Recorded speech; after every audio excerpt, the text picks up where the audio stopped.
My dear students, welcome to my educational channel విద్యా ఉద్యోగ సమాచారానికి స్వాగతం. ప్రతిరోజు 10 క్వశ్చన్స్. ఇవాళ 410వ వీడియో. Important general knowledge, current affairs, previous questions అన్నీ కూడా మీకైతే ఎప్పటికప్పుడు అప్డేట్ చేయడం అనేది జరుగుతుంది. ఇక లేట్ చేయకుండా ఈరోజు కూడా మనము 10 క్వశ్చన్స్ ఇక్కడ డిస్కస్ చేయబోతున్నాం. మరి డైలీ అప్డేట్స్ కోసం ఛానల్ని సబ్స్క్రైబ్ చేసుకోండి. తప్పకుండా మీకైతే ఇంపార్టెంట్ అప్డేట్స్ అన్నీ కూడా అందుతుంటాయి. ఇక ఈరోజు క్వశ్చన్ నెంబర్ 1 చూడండి, ఆన్సర్ కూడా ఉంది. అంతర్జాతీయ బాలల హక్కుల దినోత్సవం, ఇంటర్నేషనల్ చైల్డ్ రైట్స్ డే ఏ రోజున జరుపుకుంటాం? ఇంపార్టెంట్ దినోత్సవాలు, ముఖ్యమైన దినోత్సవాలన్నీ కూడా నోట్ చేసుకోండి. ఇది నవంబర్ 20న జరుపుకుంటాం, అంతర్జాతీయ బాలల హక్కుల దినోత్సవం. చాలామందికి ఐడియా ఉండదు, ఇది కూడా ఇంపార్టెంట్ క్వశ్చన్ తీసుకోండి. క్వశ్చన్ నెంబర్ 2, సాయుధ దళాల పతాక దినోత్సవం ఏ రోజున జరుపుకుంటారు? దీనికి ఆన్సర్ వచ్చేసి మనకు 7 అండి, December 7 armed forces flag day అంటాము. ఇది కూడా మీరు ఎప్పుడు విని ఉండరు. జనరల్గా మనం కొన్ని చదువుతాం, కానీ ఇలాంటి రిమోట్ ఏరియాస్ నుంచి కూడా క్వశ్చన్స్ వస్తాయి. క్వశ్చన్ నెంబర్ 3, జాతీయ సమైక్యతా దినోత్సవం ఎప్పుడు జరుపుకుంటారు?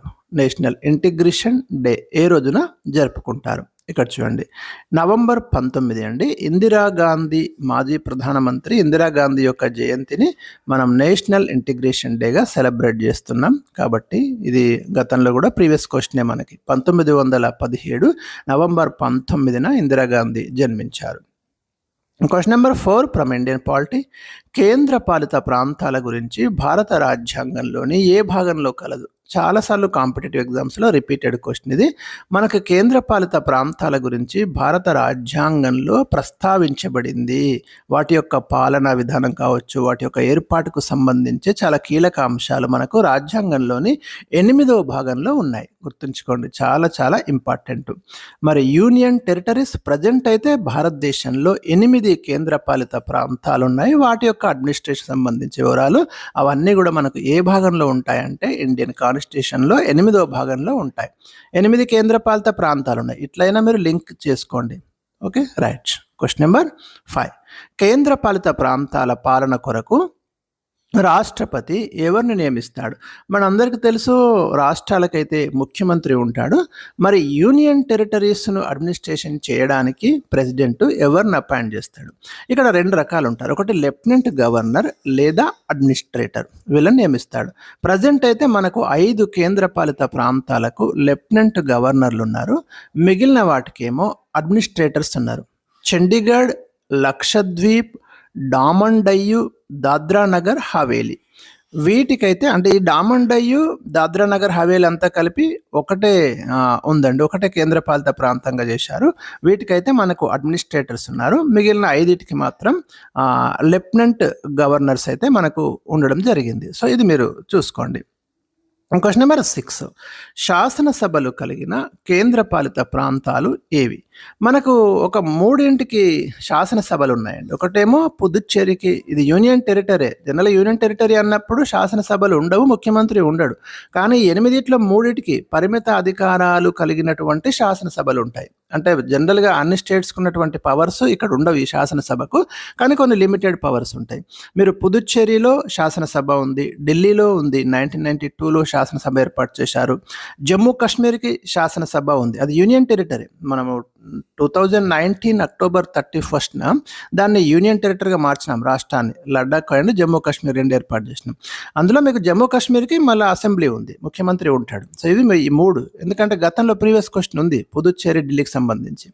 ఇంపార్టెంట్ క్వశ్చన్ ట్రీట్ చేసుకోండి.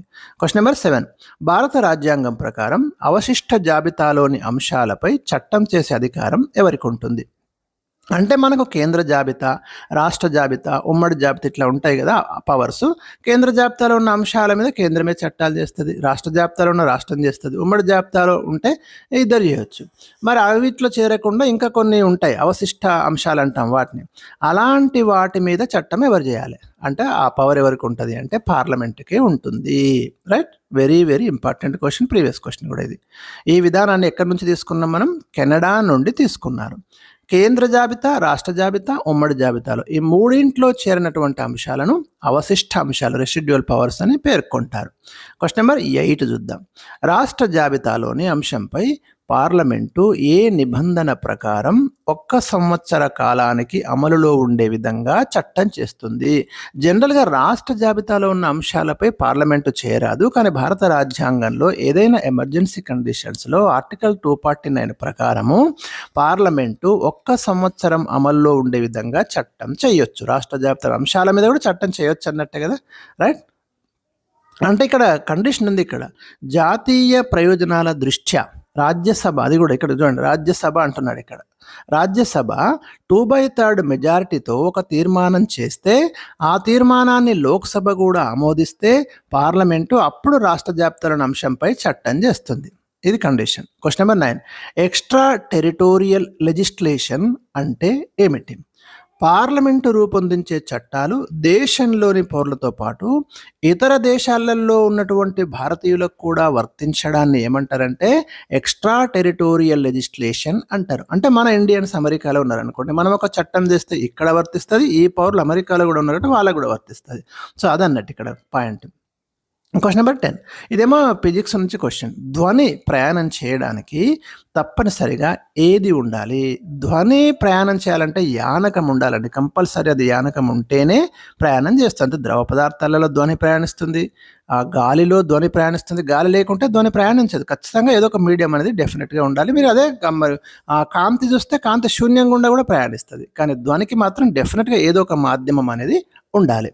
అది శూన్యం గుండా మాత్రం ధ్వని ప్రయాణం చెయ్యదు. ఇది ఒకటి ఇంపార్టెంట్ క్వశ్చన్, ఇది ఫిజిక్స్ నుంచి. సో ఇవి మనము ఈరోజు డిస్కస్ చేసినటువంటి ముఖ్యమైన వివిధ సబ్జెక్టుల నుంచి ఇచ్చినటువంటి ప్రశ్నలు. Thank you for watching.